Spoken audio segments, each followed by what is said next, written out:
Obesidade. Obesidade é um mal que muita gente tem sofrido pelo mundo afora. E parece que o número de pessoas obesas tem crescido muito nos últimos tempos, né? Então esse é o tema do Papo Dinâmico que começa agora.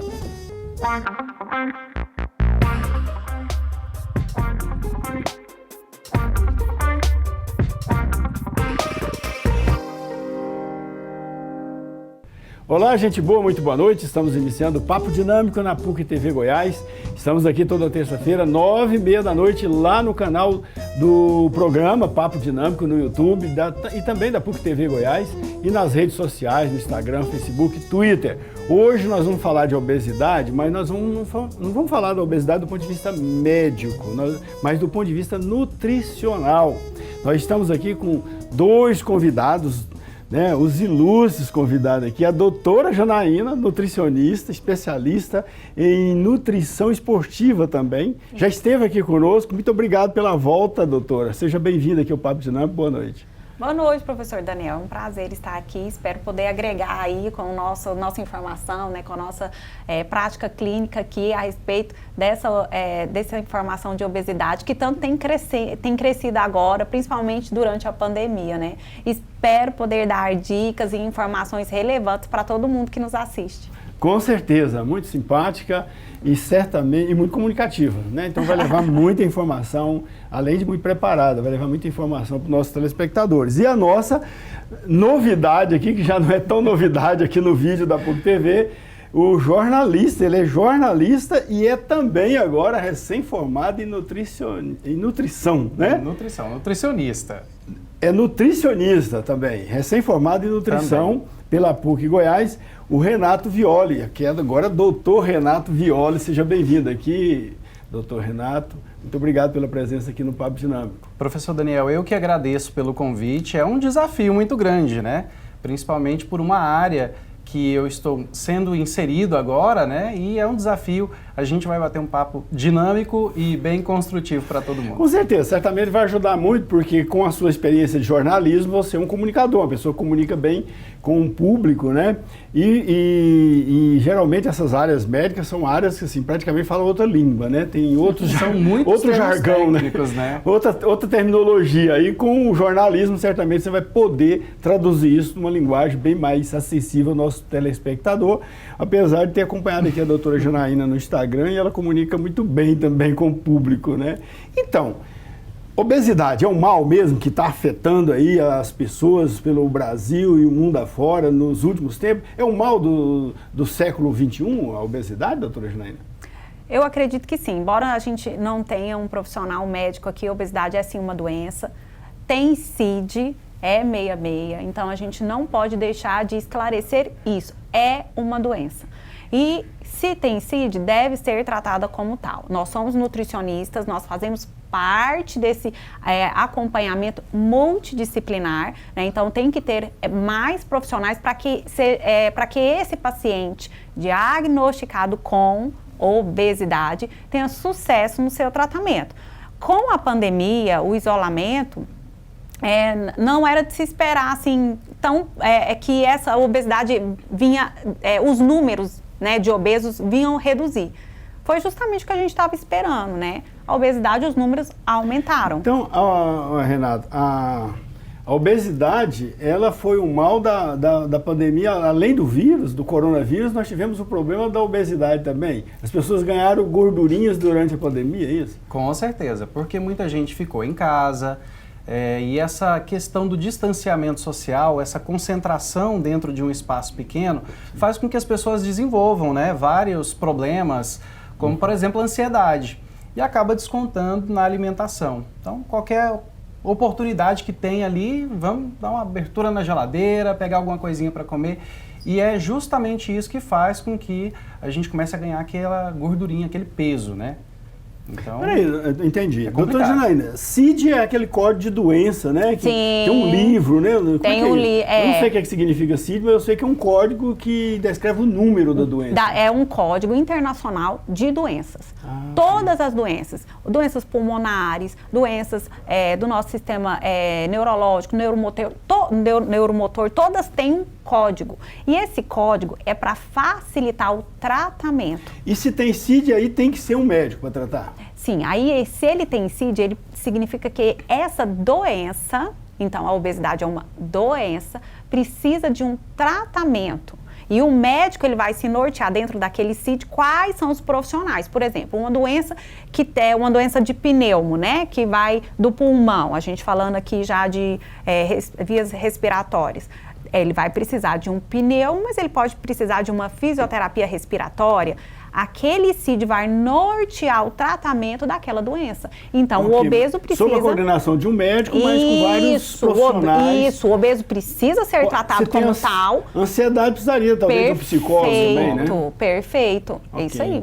Ok, e se essa obesidade exige, por exemplo, exercício físico, vai precisar de um personal trainer, de um profissional de educação toda uma física. equipe multiprofissional, né? Isso. Porque você tem que trabalhar o gasto de energia, tem que trabalhar a alimentação, tem que ver quais são as outras comorbidades que essa própria obesidade está provocando, né?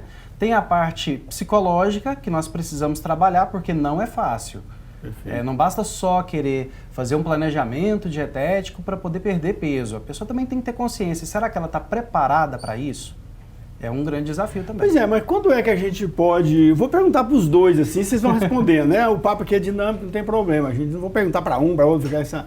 Não, fica à vontade, quem quiser, e aí vocês combinam aí, qualquer coisa a gente entra no meio também. Quando é que a gente pode considerar que uma pessoa é obesa? Então, eu inclusive ia fazer essa intervenção, porque às vezes a gente está falando de obesidade aí, e aí todo mundo pensando, nossa, eu estou obeso, eu estou acima do peso é uma coisa, estar obeso é outra coisa. Quer dizer que se eu estiver acima do peso, não necessariamente eu tenho obesidade. Não necessariamente você está obeso. Não necessariamente eu estou enquadrado no CID. Sim, exatamente. Tá bom. Para ser enquadrado no CID, você precisa ter um MC acima de 30. E esse MC, ele IMC é o índice de massa. Ele vai pegar a sua massa, né, o seu peso, e aí você vai dividir pela sua altura, e aí vai chegar nesse número. Acima de 30 é considerado obesidade. O que acontece é que nessa pandemia agora, a Organização Mundial de Saúde, o IBGE, trouxe várias estatísticas. Peraí, deixa eu ver se eu entendi aqui. Se eu peso 90 quilos. 90 quilos. 90 quilos e tenho 1,80 m. 1,80 m. Pega 90. Pega 90. Divide por 1,9. 1,8. 1,8 a altura? É, a altura. 90 divide por 1,8. Dividido por 1,8. Divide de novo. 1,8. Mais uma vez? É. 2 vezes. 1,8 tem que ser 2 vezes. Isso. Deu 27. 27. Ixi, tá obeso? Mas eu não tenho 90 quilos, eu tenho 85. Mas tô perto, eu tô... Sim. Mas entendeu? Eu tô abaixo deu 27, então o seu IMC não é enquadrado no CID. Então, é acima do peso? Sim, eu tô com sobrepeso, mas não estou obeso. Com obesidade. É isso aí. Tá, aí se eu quiser ficar no nível ali ou abaixo do sobrepeso, aí a nutrição pode me ajudar? É entre 20 e 25 esse IMC, certo? Se eu ficar abaixo de 20, eu tô magro demais. Eu não diria magro demais. Eu acho que não existe um parâmetro apenas para definir se o indivíduo, o paciente, está magro demais. A gente tem o IMC, o índice de massa, como um norteador, mas a gente sabe que a pessoa, por exemplo, ela pode, um halterofilista, eu que sou especialista em nutrição esportiva, eu sei muito bem disso, que às vezes ele está tão pesado, mas você vê que aquilo ali é puro músculo. Então, o peso é um norteador, ele é um dos norteadores. A gente tem o percentual, a composição desse peso, né? Esse é um padrão global, né, estabelecido pela OMS. Então, qualquer coisa que fuja a esse padrão, nós temos que avaliar. Sim. Porque pode ser um paciente que faz muita atividade física, um fisiculturista, um atleta, então, mesmo que ele tenha um peso maior, pode ser que não seja obesidade, e sim uma alteração de composição do corpo. Porque tem gente que é só músculo. Só músculo, só exato. Músculo, e ele vai pesar muito, porque músculo pesa muito. Pesa muito. Então, de repente, o cara pesa aí, sei lá, 100 quilos e não tem gordura nenhuma. Isso. Mas a diferença é que o músculo ele não ocupa tanto espaço quanto a gordura, né? E o que nós estamos falando aqui da doença da obesidade, esse é um padrão norteador, é mundial, mas é claro que nós temos outras avaliações clínicas a ser feitas também e outros tipos de avaliações. Mas a gente considera, quando a gente vê, né, visualmente um obeso e um, por exemplo, atleta, halterofilista, né, ainda que não, a gente não pesou, não pesemos ele, não tem ali aquele peso para saber, a gente sabe que o padrão corporal é diferente, entendeu? E outra, a obesidade ela vem acompanhada de doenças, né? Não é só peso. Daqui a pouco a gente vai fazer um pequeno intervalo agora, mas a gente já volta, é rapidinho, não dá nem tempo de você mudar de canal. A gente já volta e vamos ver os tipos, diversos tipos, se existem, né? Tipos diferentes de obesidade. Daqui a pouco a gente volta.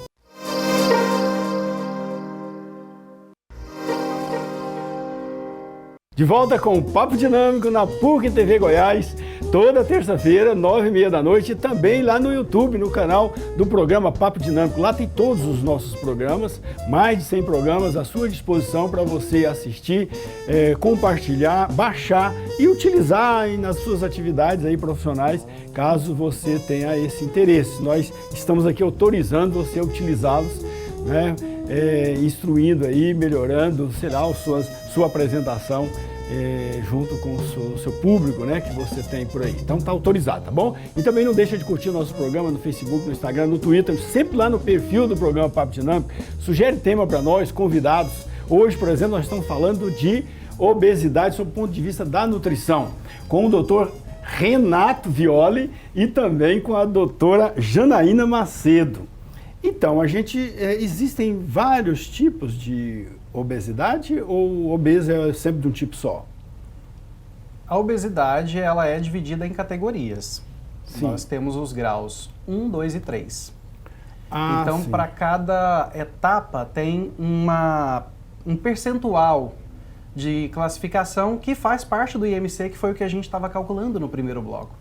Okay. E essas etapas, elas vão nos conduzindo, nos norteando como vai ser a abordagem desse paciente, né, doutora? Para a gente fazer essa intervenção. Como que vai ser essa intervenção? Eu vou usar que tipo de estratégia? Essa pessoa ela vai conseguir atender até então aquela necessidade por meio somente do planejamento alimentar, ou eu vou ter que fazer, por exemplo, a inserção de um outro profissional para poder me ajudar, um médico, o acompanhamento com o endocrinologista? Então, tem todo um contexto envolvido, professor Daniel.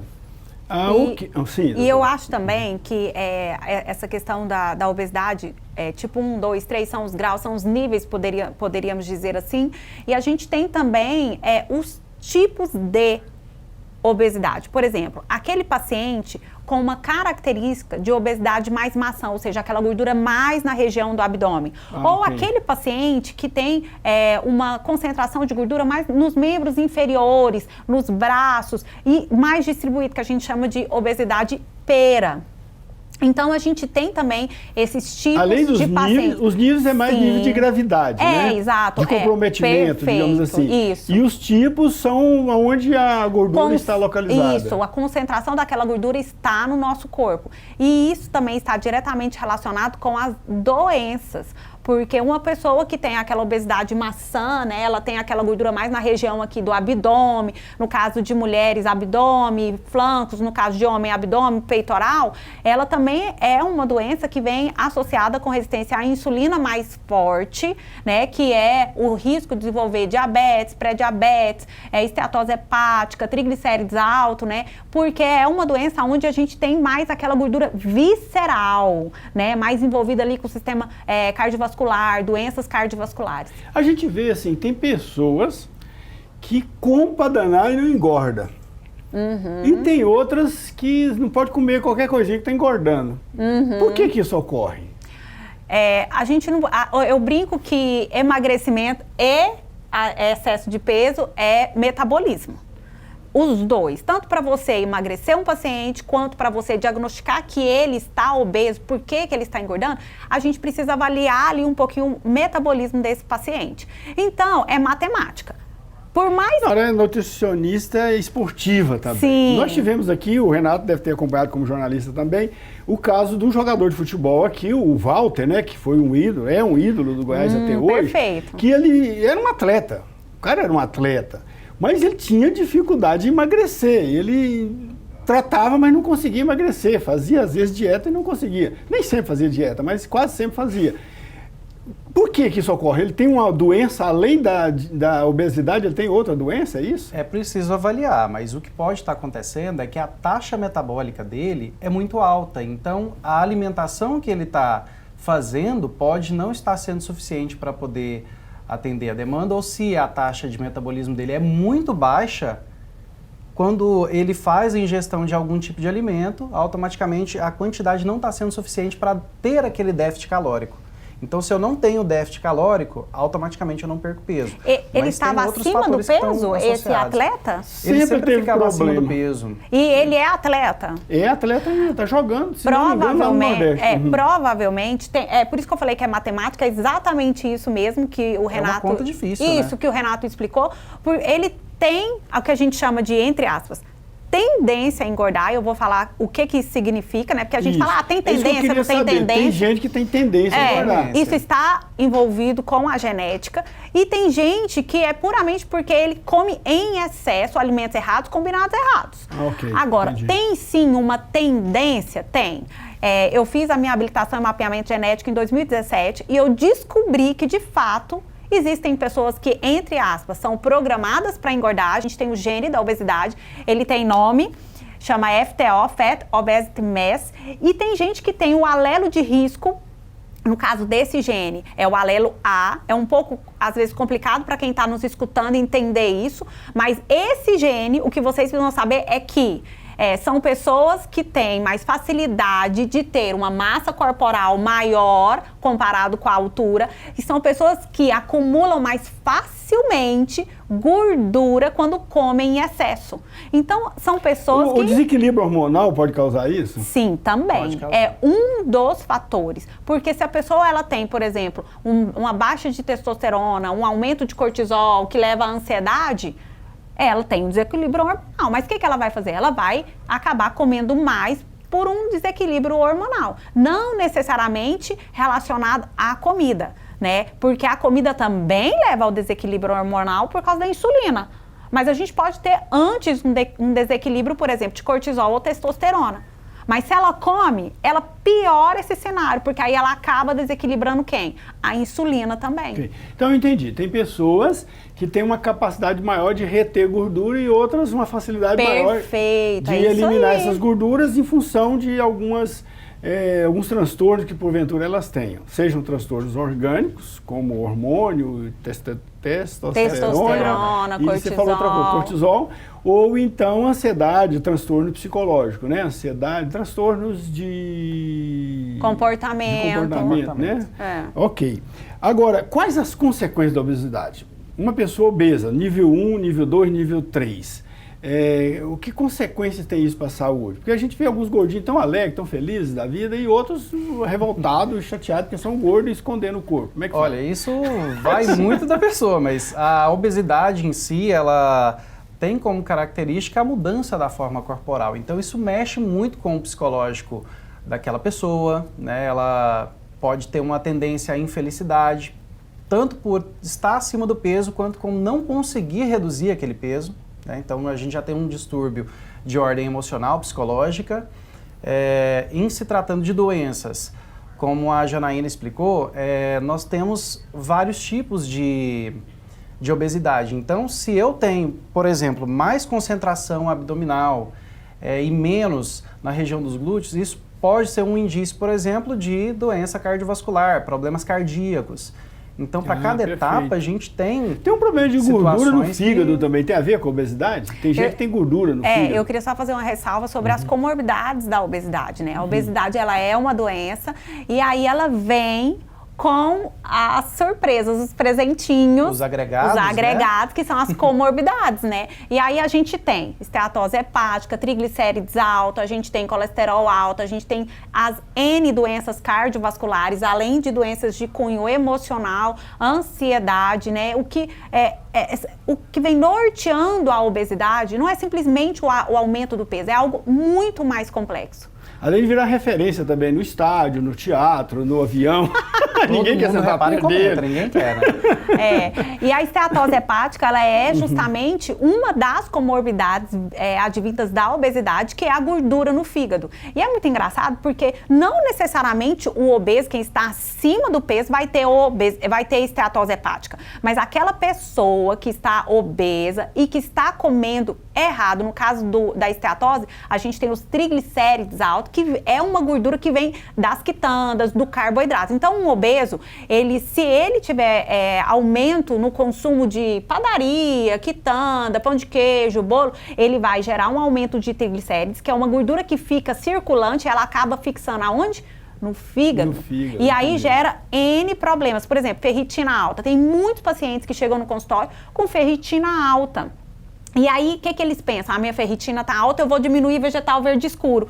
E a ferritina alta, ela é um indício de que o paciente tem esteatose hepática, porque quem controla a ferritina é o fígado. Se ele tem esteatose hepática, o fígado dele não está funcionando bem, não está metabolizando corretamente, significa que aquela ferritina alta, que é um transportador, pode estar alta em decorrência do mau funcionamento desse órgão. Perfeito, que explicação boa. Pode levar também a desenvolver algum tipo de câncer, a obesidade? Eu não diria que pode levar a desenvolver, mas eu acho que... Você falou da ferritina, isso, mas ferritina tem a ver com isso. Eu acho que a doença em si, ela promove um desajuste, né? É um desajuste muito grande. O que a gente tem que levar em consideração? Aí eu já faço uma outra intervenção, porque eu acredito que pode sim. Devido à alimentação incorreta. São muitas pessoas que consomem salgadinhos, produtos industrializados, e aquilo ali, tudo tem na sua composição, né? A gente tem ali naquela composição... Xenobióticos, toxinas, ácidos corantes. Tudo isso vai fazer com que as células elas possam ter interferências, né, por conta desses compostos, e automaticamente, num plano futuro, num futuro muito breve, a pessoa desenvolver uma situação de câncer, né? E tem uma coisa interessante, que é, assim, foge um pouco do assunto, falando do câncer de oncologia, que, assim, o câncer de mama, 8% apenas desse câncer é de origem genética. Aí a gente fica pensando, gente, e o resto? Porque é muito percentual, que é da alimentação. Então, uma pessoa que come errado, que coloca muita toxina, xenobióticos, principalmente... Que é isso, doutor? Xenobióticos? São toxinas... Termo técnico, hein? São toxinas que mimetizam, ou seja, elas imitam os nossos hormônios. E no caso do câncer de mama, isso é muito importante. E aí, esse outro percentual que sobra é advindo da onde? Da alimentação errada, estilo de vida. Então, daqui a pouquinho a gente volta, mas é muito rápido mesmo. Não desliga, não muda de canal de jeito nenhum, porque senão você vai perder. Nós vamos falar dos tipos da alimentação necessária para que a gente possa evitar ou combater a obesidade. Daqui a pouco a gente volta.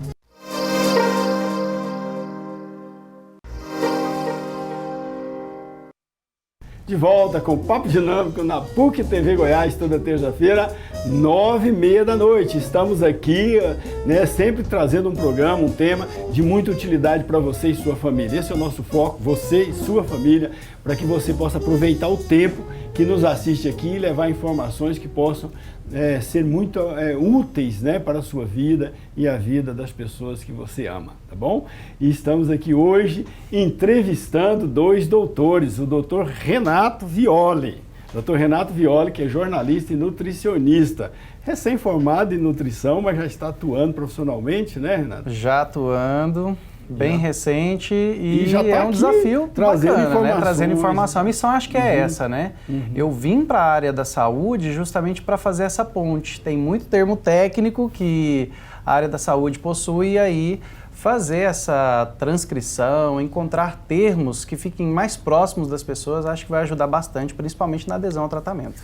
Com certeza, comunicar, né, informações médicas, a gente vê aí a dificuldade que durante a pandemia a gente está tendo do povo assimilar conhecimento da ciência, né? Tem até um filme aí que está disputando o Oscar aí, que Não Olhe para Cima, né, que ilustra bem isso, o negacionismo em relação à ciência, mas é dada a dificuldade que às vezes o povo tem de assimilar, né, os conhecimentos científicos, as teorias, e também a natureza do conhecimento científico, né? Não é um conhecimento que visa persuadir as pessoas, mas desenvolver, né, a inteligência das pessoas, né? Que às vezes as pessoas se deixam levar por conhecimentos emocionais, emotivos, né? E que não é bem conhecimento, são imagens, né? E aí seguem pessoas que trabalham a emoção e não a razão. A ciência trabalha a razão, né? Não é por aí, doutora? Sim, com certeza. E é interessante porque não olhe para o alto, mas olhe para si, né? Olhe para dentro, aquilo que está acontecendo, né? E a gente olhar para si fala muito disso, de você ter consciência, trazer a ciência à sua mente do que você precisa, do que você é, daquilo que precisa ser transformado. E no caso do obeso, da obesidade em si, eu acho que isso tem uma relevância muito grande, porque o obeso, ele deixa de olhar para si mesmo. Ele deixa de se auto-perceber, e eu estou falando aqui da estética também, e ele deixa de, entre aspas, da responsabilidade de se cuidar. Não simplesmente porque ele não cabe numa poltrona, ou porque ele não veste uma calça 40, ou porque ele não está bem esteticamente, mas por causa da saúde. Então, o fato de olhar para si, mesmo que a gente não tenha noção tanto dos termos técnicos, é cuidar de si, entendeu? É levar o nosso corpo a ter saúde, né? E ter saúde é participar mais da família, é ter felicidade, é estar entre aqueles que nos cercam, que a gente ama, né? Então é ter mais tempo, por exemplo, um avô, eu falo muito, um avô de brincar com o seu neto, de correr com ele na praça, né? Porque se ele está obeso, ele não consegue fazer isso, né? Eu tenho muitas pacientes que eu pergunto para elas: por que você quer emagrecer? E às vezes a gente pensa assim, ela quer usar uma calça 38, ela quer pôr um vestido tubinho. E não. A maioria das minhas pacientes, elas querem emagrecer para ficar melhor com o marido, para cuidar melhor do filho, para correr com o neto, para participar de coisas simples do dia a dia com a família, com as pessoas que ela ama. Até porque a alimentação é isso, né? Ela é integração. Ela é integração. Então a gente tem que usar isso como um ponto favorável. Pois é, durante a pandemia, que a gente teve aí muito isolamento, Renato, e você como um jornalista também, e agora com a formação, um jornalista focado da nutrição, né? Tanto é que você fez nutricionismo. Durante a pandemia, as pessoas ficaram, quer dizer, a média de peso da população mundial aumentou? A gente tem percebido isso. Inclusive, foram várias as reportagens que nós fizemos aqui, inclusive para a PUC TV, né? São pessoas que estavam dentro do seu convívio social e aí, de repente, veio a pandemia. Meu Deus, o que eu vou fazer agora? Elas se concentraram em casa e ali, como tendo mais tempo, motivadas pela ansiedade, elas começaram a fazer ingestão maior de alimentos. E aí aquele que seria uma solução acabou se tornando um problema. Hipócrates mesmo falava isso, né? Deixe que o alimento seja o seu remédio seja o seu alimento. Então, a obesidade, ela atrapalha o sono? O sono faz bem para a saúde? Com certeza. Né, eu falo muito do poder das horas de sono no emagrecimento. Por quê? A gente falou aqui de hormônios, nós falamos aqui de insulina, de GH, de testosterona, e o hormônio do sono, do ciclo circadiano do sono, é a melatonina. Acontece que se uma pessoa ela come errado ou ela come o alimento, a associação, a quantidade errada, ela vai ter um aumento de qual hormônio? Insulina. E a insulina vai impedir o sono adequado. A pessoa ela vai ter menos sono REM, que é o sono profundo, vai ter menos liberação de GH, que é um outro hormônio. E aí ela pode acordar com alteração do hormônio da fome, saciedade. E com cortisol alto, ela vai ter mais compulsão alimentar. Então, eu acho que é um contexto. Dormir faz bem? Demais. Por quê? Porque é durante o sono que nós vamos reestabelecer todas as nossas funções orgânicas e a gente precisa de um estado hormonal equilibrado para emagrecer. Ninguém emagrece se estiver desequilibrado hormonalmente falando. Tá, mas... E alimentação? Como é que a pessoa, o que a pessoa tem que alimentar? Depende da pessoa, claro. Cada pessoa é única, já dizia o Saint-Exupéry, né? Cada pessoa é única e nenhuma substitui a outra. Mas, assim, de um modo geral, vamos dizer de um modo geral, que tipo de alimentação a gente pode considerar saudável e pode levar a pessoa a ter uma massa corporal adequada?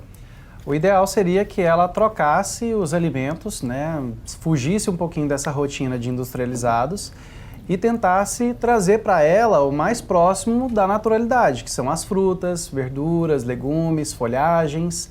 É importante esse tipo de inserção. Né, churrasquinho pode, mas de forma moderada. Como o senhor mesmo falou agora há pouco, professor Daniel, é uma individualidade. Então, cada um vai ter uma necessidade, uma quantidade que ele pode consumir, que não vai provocar esse aumento na taxa metabólica, que não vai provocar o acúmulo de gordura, porque todo alimento que a gente consome, ele vai ser transformado, né, em açúcar. Ele vai ser transformado em glicogênio, que é o açúcar circulante no sangue. Então, quando a gente passa essa alimentação, automaticamente o acúmulo fica estocado em algum lugar. Então ele vai para a parte das pernas. Tem alguma equação entre existe um índice de sedentariedade, se eu posso dizer essa sedentarismo, né? Sedentarismo, um índice de sedentarismo e alimentação. Porque a gente vê assim, um cara que trabalha de chapa, por exemplo. Que chapa é aqueles caras que carrega caminhão. Peso demais. Que põe carga em pesada, caminhão, né? Aquele pessoal que carrega saco cheio de coisa e faz carga de caminhão, né? Chama chapa, né? Ou que descarrega caminhão também, ou carrega trem. Certo. Trem hoje é guindaste. Mas caminhão tem os chapas, né? E tem o atleta também que gasta muita energia, né? Certamente ele não tem um índice de sedentarismo nenhum, praticamente nenhum. Na nutrição a gente fala índice de atividade física. E aí a gente tem, para calcular junto com o metabolismo, um valor energético, ou seja, um gasto energético de cada paciente. Okay. É claro que é um cálculo indireto, não é um cálculo direto, né? Porque a gente precisa ali estabelecer clinicamente com ele mesmo. O que ele está fazendo? Como que é a rotina dele? Para dentro do que ele tá, da rotina que ele está ali, ou treinando, ou trabalhando, eu não sei se ele é chapa, não sei se ele é atleta, ele vai me contar, estabelecer um índice de atividade. Esse índice de atividade, ele tem 1.2, 1.3, 1.5 e até 2 para atletas. Então, isso depende. E esse índice, ele vai influenciar diretamente no quanto de energia que ele tem que consumir ao longo do dia. E é por isso que cada um tem que consumir. Porque se você faz 3 vezes por semana caminhada, eu faço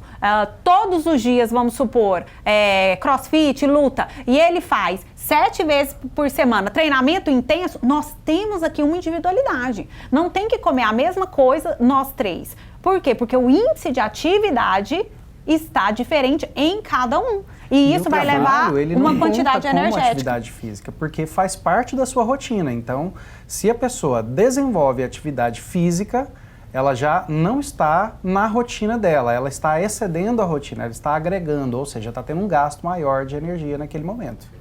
Então, uma pessoa que quer levar a sério mesmo, sei lá, o equilíbrio da sua massa corporal, além de exercício físico, ele tem, isto é, receber orientação de um personal trainer, de um profissional de educação física, ele também tem que receber uma orientação nutricional adequada, né? E aí vocês atendem essas pessoas. Existe essa...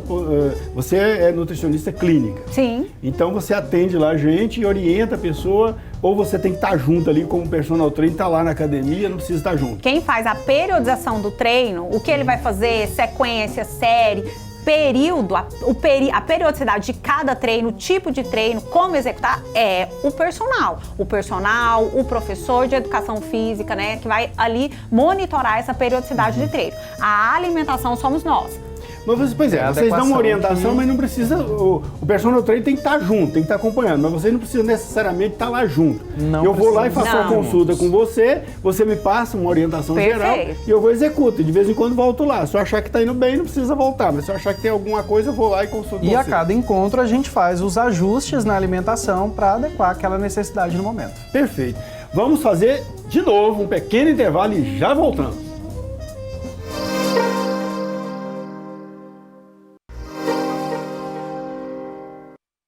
De volta com o Papo Dinâmico na PUC TV Goiás, toda terça-feira, 9h30 da noite, lá no nosso canal no YouTube, no canal Programa Papo Dinâmico, e no nosso perfil nas redes sociais, no Twitter, no Instagram, no Facebook. Hoje estamos aqui com os doutores em nutrição, Dr. Renato Violi. Dr. Renato Violi, que também é jornalista aqui da PUC TV e é também nutricionista, e a doutora Janaína Macedo. Então, doutora Janaína, quais as dicas para evitar o ganho de peso? A pessoa não tem ganho de peso, está mais ou menos ali correndo risco. Quais as dicas para ele evitar esse ganho de peso? Tem que passar por uma reeducação alimentar? Com certeza. Se esse paciente, essa pessoa, ela veio a ganhar peso, significa que alguma coisa errada ela está fazendo. Ou ela está comendo uma quantidade maior, ou ela está comendo uma qualidade inadequada de alimento, e ela está precisando ali de uma orientação nutricional, de um nutricionista, para que oriente ela o que comer, quando comer, em termos de combinação, quantidade, variedade. É claro que o obeso, ele vai vir com os presentinhos que nós falamos aqui, né, das comorbidades. Se ele vier, por exemplo, um paciente obeso, ele já vem com pré-diabetes, ou ele vem com diabetes, a gente precisa orientar com relação a quais carboidratos. Será que ele pode comer arroz? Será que esse paciente pode comer macarrão? Agora, ele não veio com diabetes, ele veio com hipertensão, por exemplo. E aí a gente tem que orientar ele, além da reeducação alimentar, variedade, qualidade, com relação ao sódio, alimentação industrializada, sal. Então a gente precisa ali orientar o paciente dentro das suas individualidades o que comer, mas no geral a alimentação precisa ser muito variada. Nutriente nunca é demais. Porque a gente nunca consegue absorver 100% de tudo que a gente come. A gente tem o que a gente chama de biodisponibilidade, ou seja, uma dificuldade de absorção em cada nutriente. Mas se a gente tiver uma variedade ao longo do dia, a chance da gente ter uma absorção de nutrientes é muito maior. Então, uma dieta anti-inflamatória, eu já diria como praxe, né? Então, colocar polifenóis, terpenoides, flavonoides, antioxidantes, tem que ter fruta, tem que ter legume, porque todos esses flavonoides, antioxidantes estão aí. Mas nem todo legume é saudável também, né? Beterraba, para o cara que é diabético, é um veneno. Não, eu não diria assim. Eu diria que a quantidade de beterraba vale muito mais do que a própria beterraba. Porque é diferente você comer 1 quilo de beterraba, você comer 100 gramas de beterraba. Tá, mas isso vale para carne também. Exatamente. Por que você não recomenda a carne? A carne vermelha, ela tem um potencial, a gente chama de ácido araquidônico. Esse ácido araquidônico presente na carne vermelha, ele aumenta mediadores inflamatórios. E aí você fica inflamado. Então você tem mais chance de desenvolver uma artrite, uma artrose, né? Você inflama mais o seu corpo, desenvolver uma doença cardiovascular. Por quê? Porque tem citocinas, mediadores que vão adiantar algumas doenças que ele não precisava ter. É verdade que o ser humano não é carnívoro? A necessidade. Pergunta eu me acho carnívoro, né? Eu me acho carnívoro. Eu já vi aí gente... Tem gente que não gosta, né, de carne. Não gostar, tudo bem, mas, por exemplo, a gente conhece um tigre, por exemplo, é carnívoro. Eu falei, é carnívoro e pronto. Sim, né? Agora no nosso caso, o que acontece? A gente, de fato, precisa de alguns bioativos, de alguns nutrientes, né? Que nós não vamos conseguir por meio da alimentação convencional. Por exemplo, na carne vermelha nós temos a vitamina B12. Então ela é possível suplementar? Sim, a gente tem outras alternativas, outras fontes, mas numa quantidade muito inferior. Então o consumo de carnes, ele faz bem desde que se completado aquela quantidade necessária para o dia. Tem muita gente que é adepto do veganismo, né? Não consome nada relativo à origem animal. Então, nesse caso, a gente tem que fazer uma intervenção para suplementar onde está faltando. Pois é, mas um vegano, por exemplo, ele pode ser um cara malhado, um fitness, ou ele vai ser sempre um cara pálido, branquelo? A gente falando de carne vermelha, a gente remete à proteína animal, aquilo que vem do animal, né? O vegano, o vegetariano, ele come tudo que é vegetal, né? Então ele pode ter proteína. A proteína nada mais é do que, só explicar aqui, o que é uma proteína? A carne é como se fosse a parede. E o que ela tem dentro? Os tijolinhos, que a gente chama de aminoácidos. As cadeias dos tijolinhos são as cadeias proteicas. Então, a gente tem as cadeias de proteína dentro da carne e quebrando essas cadeias, os tijolinhos. Só para entender. O vegano ou o vegetariano, ele pode ter esses tijolinhos sem necessariamente precisar comer carne. A gente pode suplementar a B12, por exemplo, o ferro, por exemplo. e usar aminoácidos e colocar na alimentação, por exemplo, outros alimentos que têm esses aminoácidos, né? Fibras, arroz. Ou seja, ele pode comer argila sem comer parede, né? Isso! Basicamente. Foi ótimo! Não entendi. Agora, o que é o jejum intermitente? Então, né, o jejum intermitente, eu brinco que... E ele é válido também? Sim. É uma estratégia, né? Uma Que a estratégia. gente utiliza para poder atingir um certo objetivo, mas ele só vai funcionar por aquele determinado período. Entendi. A gente estava E falando depende de... do Mas o que é? também. Falta explicar o que é isso. A gente estava falando de tipos de emagrecimento. Eu como muito num dia e passo os 2 dias sem Não, não é isso, gente, não façam isso. Ó, é o seguinte, o jejum intermitente, ele é uma estratégia milenar, né, e ele já existe por anos, porém, ele tem que ter uma estrutura, tanto na janela alimentar quanto na janela de jejum. Então, não é, então eu só vou ficar sem comer? Não, não é só ficar comer. Durante a janela de jejum, você precisa saber qual protocolo vai seguir, qual nível de jejum que você vai estar, quantos quilos que você quer perder para você escolher o protocolo. Nós temos iniciante, intermediário, então precisa avançado. sempre uma orientação nutricional. Porque senão o paciente vai só ficar sem comer e aí ele não vai entender que jejum não é sem comida, mas jejum é uma estratégia nutricional que envolve períodos alimentados com períodos não alimentados e tem nutriente que precisa estar inserido em cada parte. Qual a quantidade... Sim, pois não. Não, e é justamente sobre isso que eu ia falando, né? A questão do intervalo.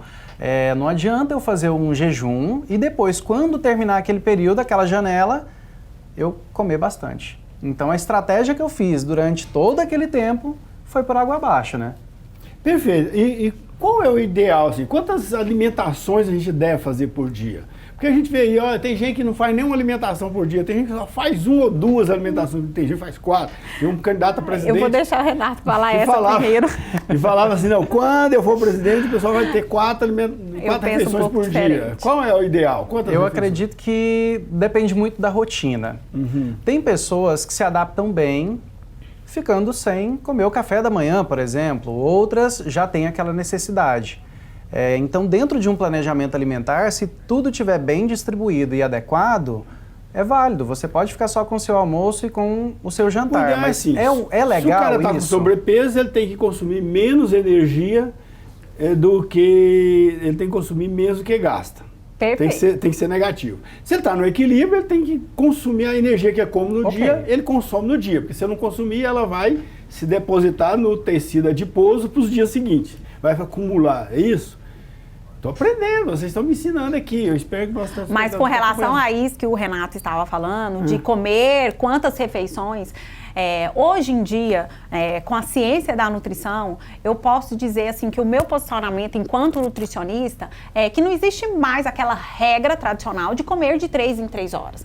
Porque a gente precisa avaliar a clínica do paciente, a rotina do paciente. Então é possível, por exemplo, eu atendo pacientes, professores de CrossFit, que eu preciso calcular para ele manter um equilíbrio de acordo com isso de atividade física, uma dieta de 5, 6 mil calorias. Mas ele fala, Janaína, eu não consigo tomar café da manhã. Daí eu falo, tá, o que você consegue fazer no período da manhã? Então vamos distribuir aqui em 3 refeições? Então não tem mais aquela regra de 5, 6 refeições. Isso vai depender da rotina do paciente, isso vai depender da clínica do paciente. E se a gente precisar emagrecer ele de uma maneira diferente, existe essa possibilidade. Não tem só uma via metabólica de emagrecimento. Existe a via tradicional, que é a via glicolítica, que a gente aprende desde o ventre da nossa mãe, e a via da cetose, que a gente chama de via de beta-oxidação, né? Que é a via contrária. Eu posso transicionar esse paciente para essas 2 vias? Pode, mas a maioria conhece só essa. A gente trabalha reeducação alimentar aqui, comer de 3 em 3 horas aqui, mas esquece que tem outra forma de se emagrecer. E o paciente também pode escolher.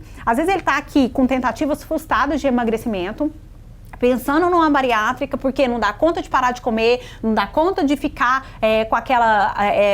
eu fico brincando que é a síndrome do ruminante, toda hora tá mastigando, né? Então, vamos tentar outra estratégia com ele? Vamos tentar um jejum intermitente? Vamos estabelecer um nível de horas? Vamos dar uma olhada nessa rotina? Estabelecer o tipo de atividade física que ele vai fazer, né? E aí, a gente junto com o professor, com o médico, a gente tenta achar ali um equilíbrio para emagrecer esse paciente. Em que circunstâncias a pessoa, o nosso telespectador, tem que procurar um nutricionista?